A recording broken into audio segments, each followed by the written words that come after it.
ଶ୍ରୀମନ୍ଦିର ରତ୍ନ ଭଣ୍ଡାରର 14ତମ ଦିବସର ଗଣତିମଣତି କାର୍ଯ୍ୟ ଶେଷ ହୋଇଛି। ଗତକାଲି ଅପରାହ୍ନ 4:20 ଭିତର ରତ୍ନଭଣ୍ଡାରରେ ଥିବା ରତ୍ନ ଅଳଙ୍କାରର ଗଣତିମଣତି କାର୍ଯ୍ୟ କରାଯାଇଥିଲା। ସନ୍ଧ୍ୟା 8:18 ପର୍ଯ୍ୟନ୍ତ ଚାଲିଥିଲା ଗଣତିମଣତି କାର୍ଯ୍ୟ।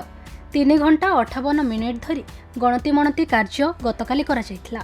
ତେବେ ନୀତି ବହୁଳତା ଓ ଭକ୍ତଙ୍କ ଭିଡ଼ ଦୃଷ୍ଟିରୁ ଚଳିତ ମାସ ଗଣତିମଣତି କାର୍ଯ୍ୟକୁ ସ୍ଥଗିତ ରଖାଯାଇଛି। ପରବର୍ତ୍ତୀ ସମୟରେ ଶ୍ରୀମନ୍ଦିର କମାଣ୍ଡର ଛତିଶା ନିଯୋଗ ନାୟକଙ୍କ ପରାମର୍ଶ ନିଆଯାଇ ଆଗାମୀ ଜୁନ୍ ମାସରେ ଦିନ ଧାର୍ଯ୍ୟ କରାଯାଇ ଗଣତିମଣତି କାର୍ଯ୍ୟ କରାଯିବ।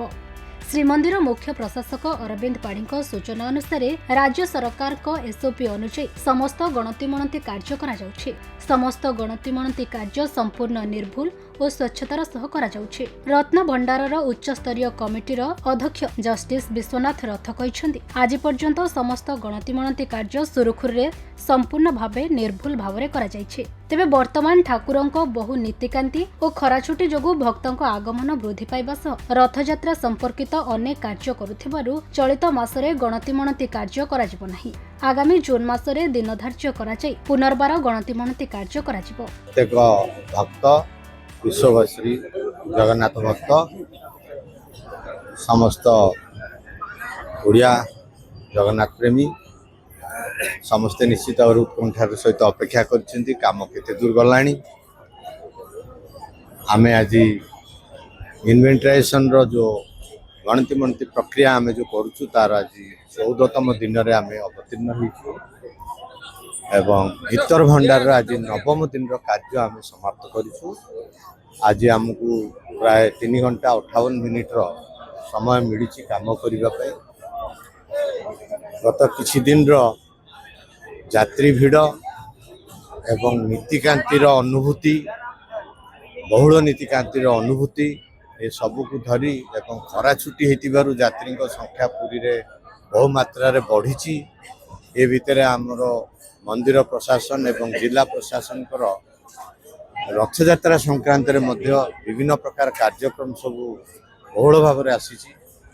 ତେଣୁ ଏ ସମସ୍ତ ଜିନିଷକୁ ଆମେ ସୁଚାରୁ ରୂପେ ଚାଳନା କରିବା ପାଇଁ କୌଣସି ପ୍ରକାର ରଥଯାତ୍ରାରେ ଯେମିତି ବିଭ୍ରାଟ ହେବ ନାହିଁ ସେ ନେଇ ଆଜି ଗଜପତି ମହାଶୟଙ୍କର ମଧ୍ୟ ଅନୁମତି ପ୍ରଦାନ କରି ଆମେ ନିଷ୍ପତ୍ତିରେ ଉପନୀତ ହେଇଛୁ ଯେ ଏ ମାସରେ ଯେଉଁ ଆଉ କିଛି ଦିନ ଆମର କରିବାର ଥିଲା ସେ କାମ ହେଇପାରିବନି। ତେବେ ଜୁନ୍ ମାସରେ ଆମକୁ କିଛି ଦିନ ମିଳିବ। ଛତିଶା ନିଯୋଗର ବୈଠକ ଯେଉଁ ହେବ ମନ୍ଦିରର ପ୍ରଶାସନ କମିଟି ବୈଠକ ମାନ୍ୟ କମିଟି ବୈଠକରେ ସେ ନିଷ୍ପତ୍ତି ଆସିବ। ଆଶା କରିବା ଖୁବ୍ ଶୀଘ୍ର ଭଗବାନ ପୁଣି ଆମକୁ ତାଙ୍କର ଏଇ ଯେଉଁ ସେବା ଚାଲିଛି ସେ ସେବାରେ ଆଗେଇବା ପାଇଁ ଆମକୁ ସମୟ ଦେବେ, ଆଶୀର୍ବାଦ କରିବେ। जय श्री जगन्नाथ महाप्रभु।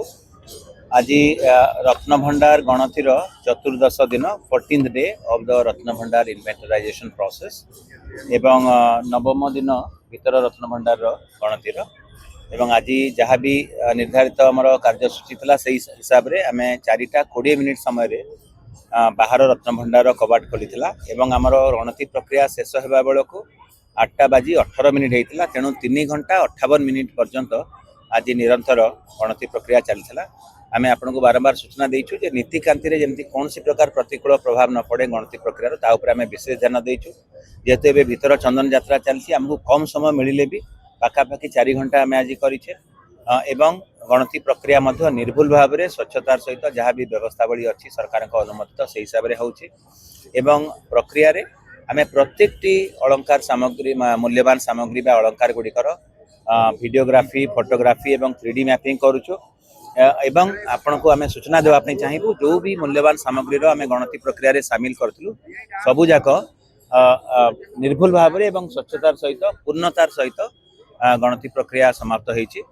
आज यही मासर बा मई मासर आज शेष दिन में आम गणति प्रक्रिया आज समाप्त करुचु किंतु यह पुणी जून मसरे पुणी आरंभ हम पुनरारंभ हम एबे जेहेतु नीतिकांति बेसी बहुलता रही आम कम समय पाइछु किंतु परवर्ती पर्यायर जितेबाला जोड़ा ज्येष्ठ थिबारु आमर जदिओ भीतर चंदन यात्रा चली जून मसरे आम पुणी कमांडर एवं छत्तीसा निजोगर नायक एवं अन्य संपृक्त सेवक मान को आम अनुरोध करूँ तांकर परामर्श नहीं कि नुआ तिथि बा दिन निर्धारण करूँ जहाँ भी गणति प्रक्रिया रे आम एपर्यंत सामिल करूँ सबुजाक स्वच्छतार सहित पूर्णतार सहित एवं सठिक भाव में निर्भुल भाव में आम कर आशा कर महाप्रभु निश्चित भाव में आम प्रति समस्त प्रति आशीर्वाद रही धरुचु।